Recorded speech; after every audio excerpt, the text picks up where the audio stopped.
panel, yeah. Student panel, yeah. Student panel, yeah. What is up, Fam Friday? How we feeling? Okay.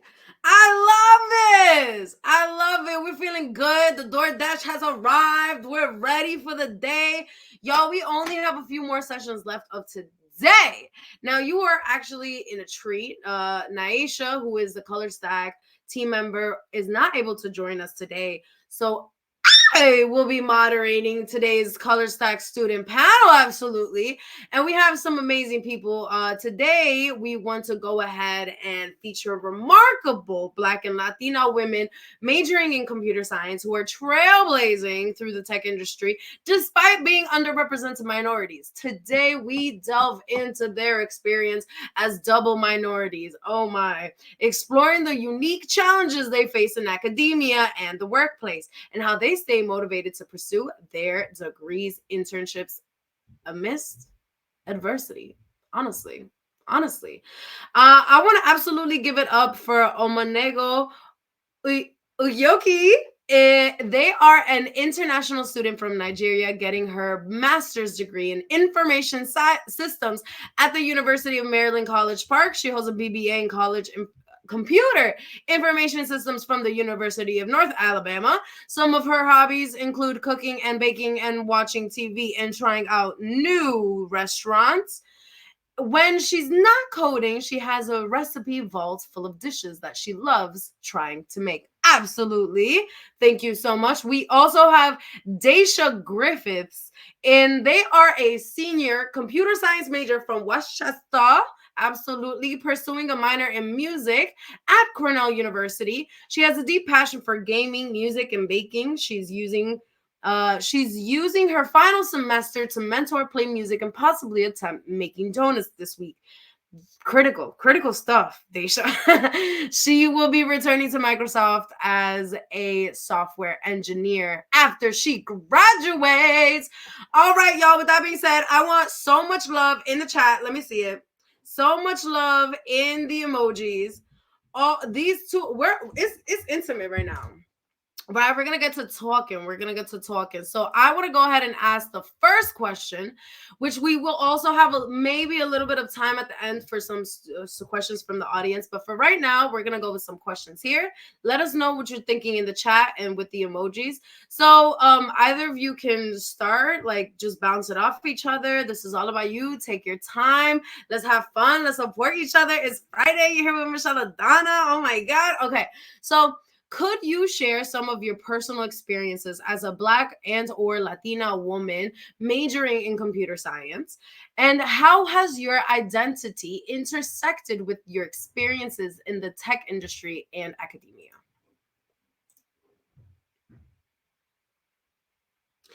Yeah. One of y'all go ahead and unmute. Okay. I think I'm going to take a shot at it.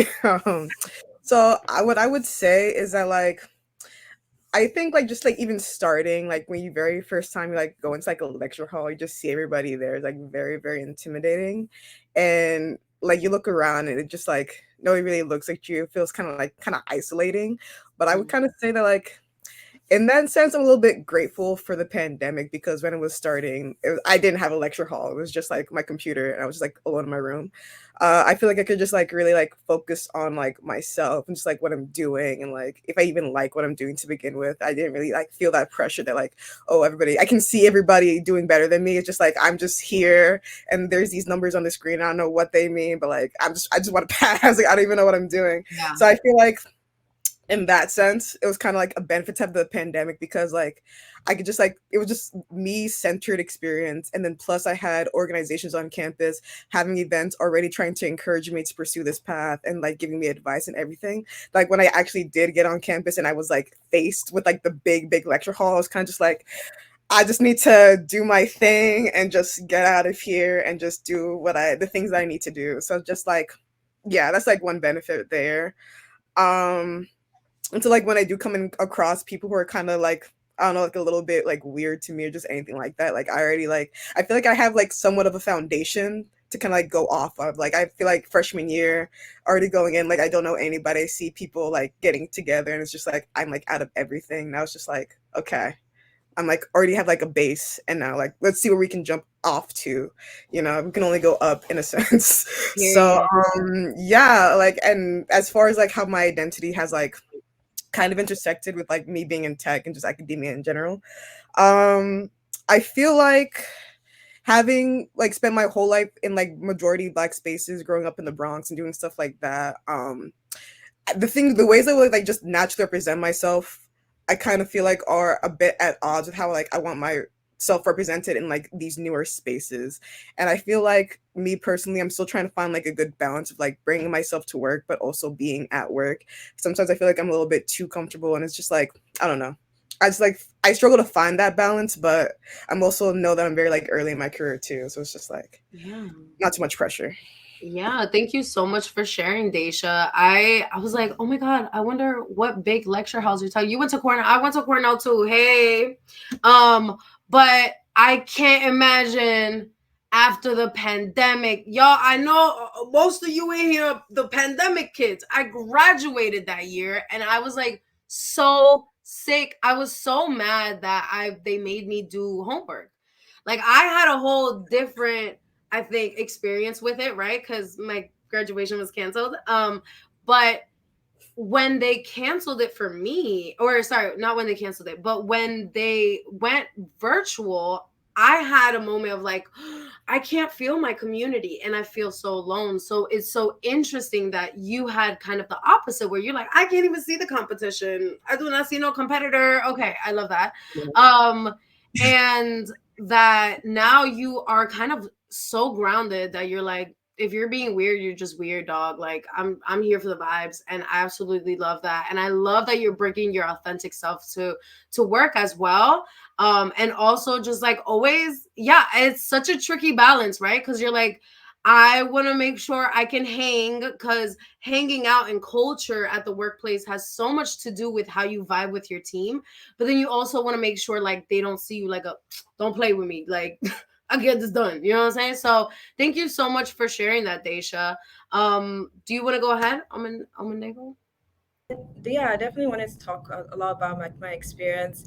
I'm not specifically in computer science, but I'm an information systems major. So I think my major deals more with like technology and business, like intersecting technology and business. I would say that for me, my own experience, I'm Nigerian, and coming to the US for the first time as I would, coming to the US for the first time, I had to identify as Black. That was my first time ever identifying as a Black person.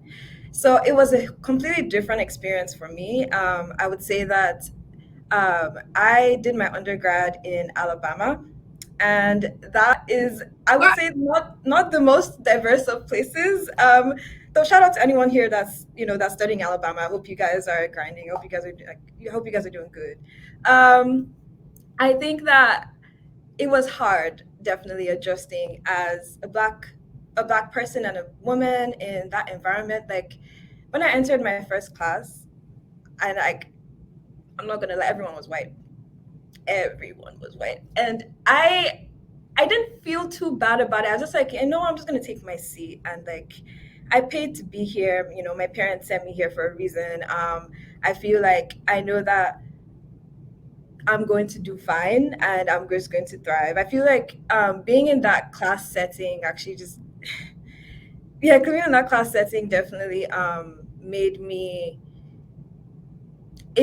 more aware of race and just how much it impacts like your identity, how much it impacts your schoolwork. I would say that, yeah, I think it was hard for me to adjust in terms of like social life, just like getting used to the culture and everything, just getting used to the food, getting used to so much like that was going on. But I would say that I never let that affect me academically. I always made sure that I came to class on time. I read my books. I practiced for my quizzes. Like I was always like making sure that I just did everything I needed to do, turning my assignments on time.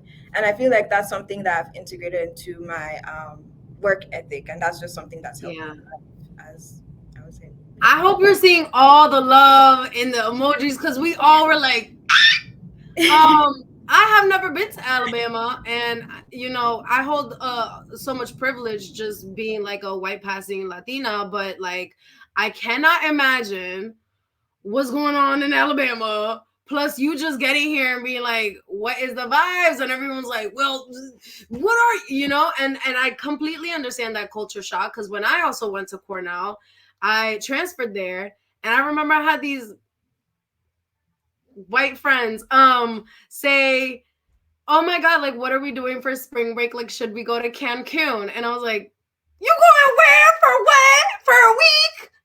You're not visiting family? Like what is going on? What money are we talking about?" So I obviously it's incredibly different, and I just want to like you're out though. You made it out, right? Yeah, I mean, I'm in grad school now. I'm in Maryland now, and I really love it here. It's very Okay, diverse. okay, because I was like, yeah, I feel like all of us were like, "Are you okay?" So that's awesome to hear. Congratulations, you're on the other side of it. But I can't imagine the lessons that you had to learn that were taught to you, unfortunately. We have here joining us Deborah as well.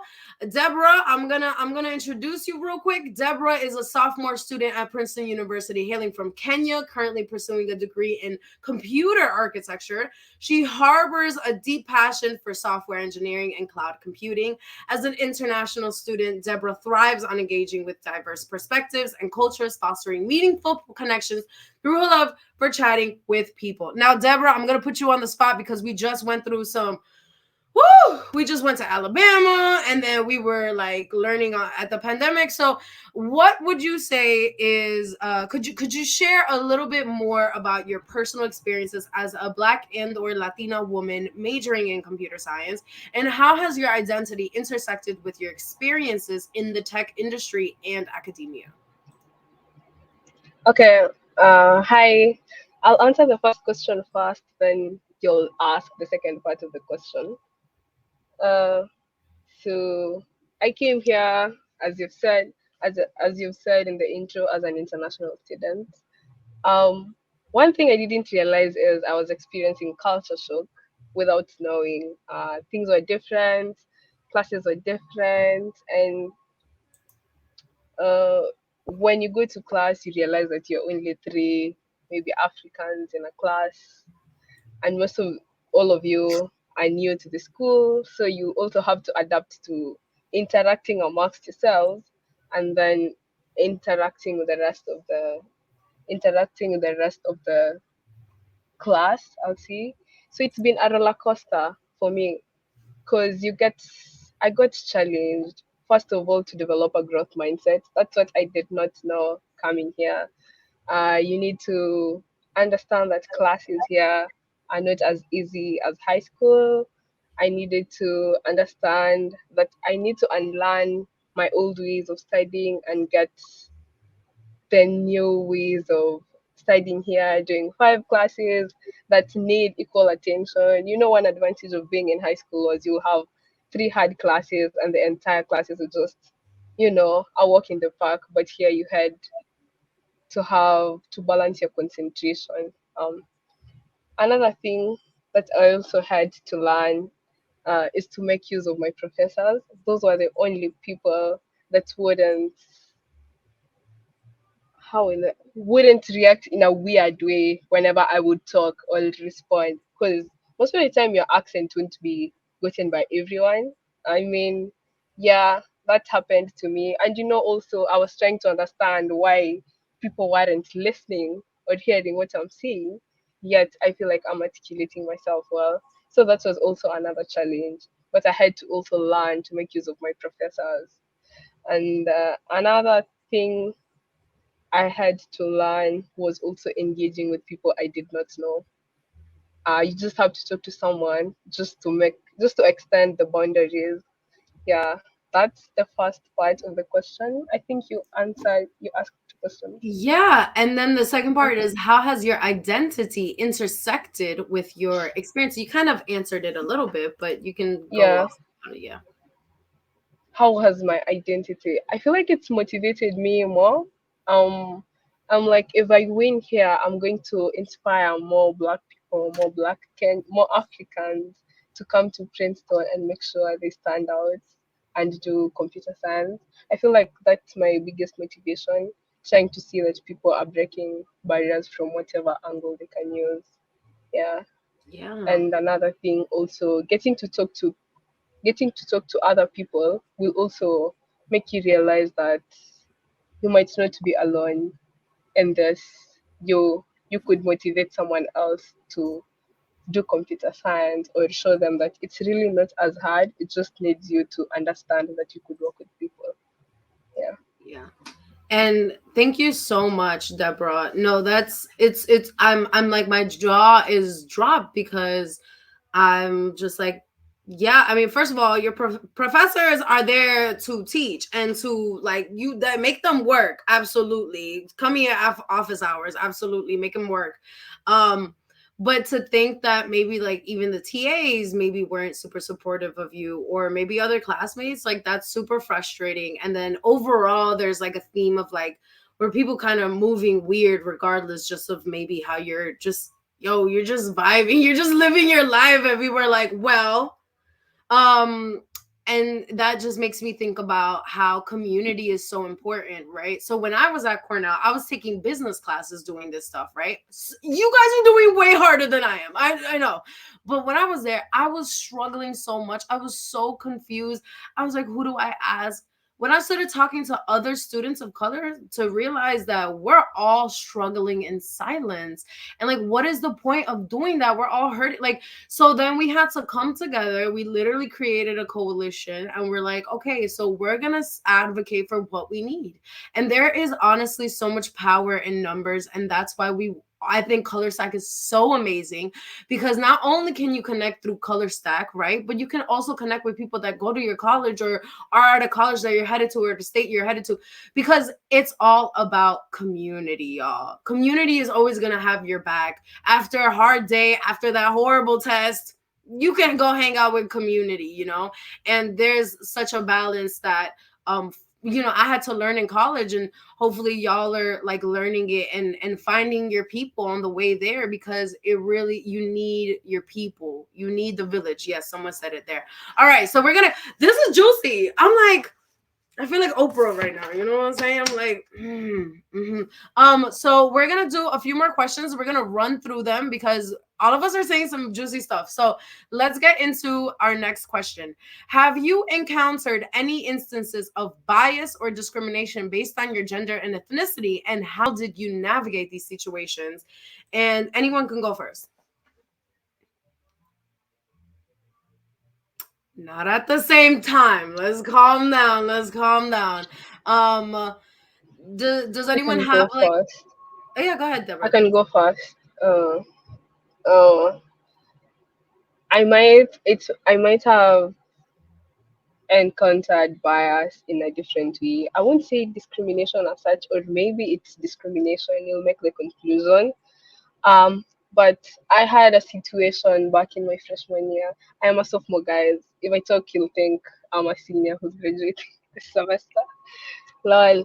But yeah, in my freshman year, I had a very, very frustrating situation with my roommates. So this is going to be roommates drama Mm, that has impacted my life so much. Up to date, I'm still trying to get out or get over it. Yeah, so my roommates and I used to vibe. I was the only black roommate. That was a red flag. I was the only black person in my Z group. That was a red flag. Those are things I didn't realize, or else they weren't my focus at that point. Because I also had school to juggle. I had the entire new environment to juggle, so it really didn't matter then. But as the semester progressed, you get disagreement with your roommates. Personally, I used to overlook them, but there's a time I made a mistake that puts me in trouble. That puts me in trouble with them. So it just became a whole new thing, and this happening in my first semester really threw me off. The person I was when I came, like who could talk to professors, and most of the professors here in Princeton who teach like these computer science classes aren't black. Um, so that scared me. That took me 3 steps back to just doing my things alone. And given that I used to stay in my roommates, staying in my room was inhabitable again, and I could see how that impacted me to from working with, even talking to the strangers I'm telling you I used to talk to back then, to just keeping to myself. That's overall really impacted me. I felt that if I had addressed that situation when you were just we used to have like microaggressions back in the room, and I personally never addressed until things had escalated, and now everything was about me because even my roommates turned against me. That was the weirdest encounter I could face because I was like, I've never seen this happen to anyone. So why would it be me? Now my classes were affected by friendships with other people. From then I got scared talking to any person other than a Kenyan and meeting my fellow Kenyans who are also juggling school, trying to understand life, weren't available. So I was really constricted in how I was doing, and I was lucky enough that I would get, and I didn't go home for winter break. So I just kept things to myself. The spring break was a hard place, a hard time for me here because I had to like make sure that I finished the semester without telling anyone. So when I got a chance to go home for the summer, that's when I got to talk to a professor who helped me go home. And then that's when I started to get out of the shell that I had put myself in. And from then, I'll say things started to look up, which maybe with the follow up questions, I'll tell you guys how I had to get out of that. But that was the biggest bias and discrimination from my roommates that I faced. I feel Wow. like if we had talked about the problem, it wouldn't have escalated to the extent of affecting me as a person, both mentally and academically. Yeah. Wow, Deborah, I'm so sorry. Like, especially when you're somewhere, okay, it's cold. It's cold in the East Coast, right? And then so you got like a culture shock. You got people being weird. Then you're like, I don't know who to talk to. Then you just like isolate because you're trying to protect yourself, your reputation, and your work, right? But then we got to think about our mental So, health, y'all. We got to, there are therapists on campus. There are, ways to like move our bodies and like meditate and stuff. So I'm so sorry that happened, but that's hopefully now you're bigger, you're better, you're stronger. And even if you're still healing through this stuff, like you still understand, like, you, that all because of that person's action doesn't mean that you're any different. Like, people's reactions are such a reflection of themselves and what they're going through. So it's so hard to be like, you didn't mean that at me. But next time, if someone's rude, be like, I wonder what's going on at home. Anyways, let's tap into our next question, actually, because we're running out of time. So this time, let's keep it to just a few sentences. And that way we can hear all of us and we could get into continue our Fan Friday. So let me see. Dirigi, dirigi, dirigi. Hold on. Let me read this. Okay. Now, in your opinion, what steps can academic institutions and tech companies take to create a more inclusive environment for Black and Latina women in computer science? I can go ahead and like talk about this. I'm so right now at University of Maryland. I'm a graduate assistant, and I work in the Department of Computer Science. I work for this organization called Breakthrough Tech, and Breakthrough Tech's mission is to increase the number of women and underrepresented genders and minorities in tech, and that we do that by providing programs, career programs for freshmen and sophomore, including incoming freshmen, to help them develop like professional skills. So I would say we have this program called a Sprinternship. It's like a micro internship program, and we help to like We connect students like freshmen and sophomores with companies like Microsoft, Ticketmaster, Verizon, and so on. And we do that, and that's just a 3 week internship. And they get paid, and they're able to put that on their resume. So I would say like my university invests in a place called Breakthrough Tech, and I feel like a lot of other universities also invest in Breakthrough Tech, and I feel like that's a diversity initiative.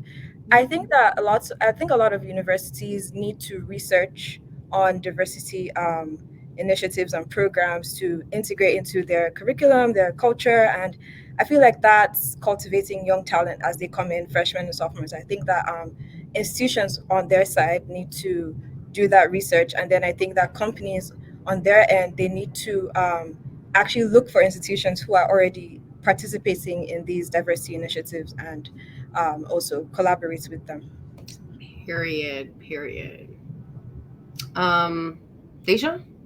Yeah, I think like more of an like organizational push for like more minority clubs and stuff. Like my school, they're trying to start like a book club, and they just started like an organization for queer people in tech and stuff like that. So I just think like being mindful of like other people's identities and where they're coming from, and like actually like as an organization agreeing that this is a necessary space that people need, and advertising, pushing for it, getting people involved in it is really like a big like grand push for it.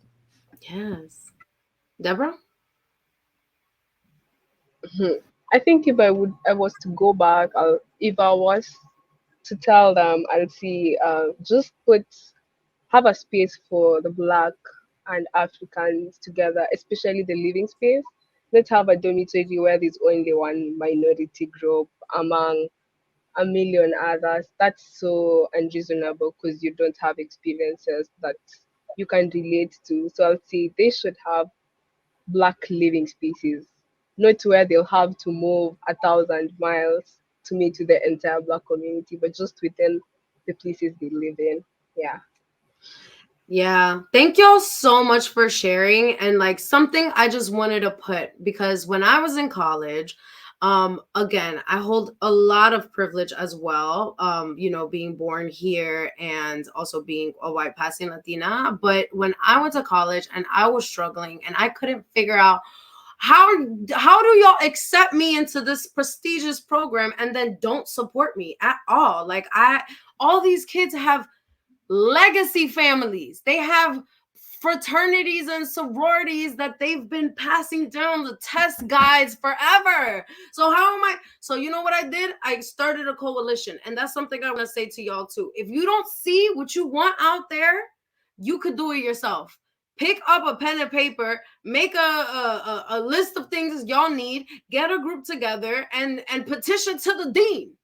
That's what I did. Anyways, and look at me now. Nah. But it's really like about speaking up because you are paying money. Even if you aren't, somebody's paying money for you to go there.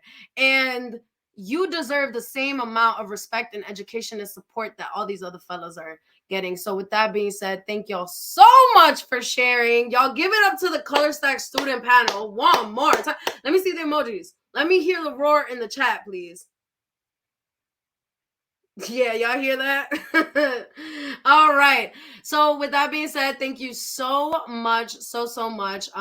We are actually going to go ahead to go to the A16Z's career panel discussion happening at that stage. So I will see you guys over there.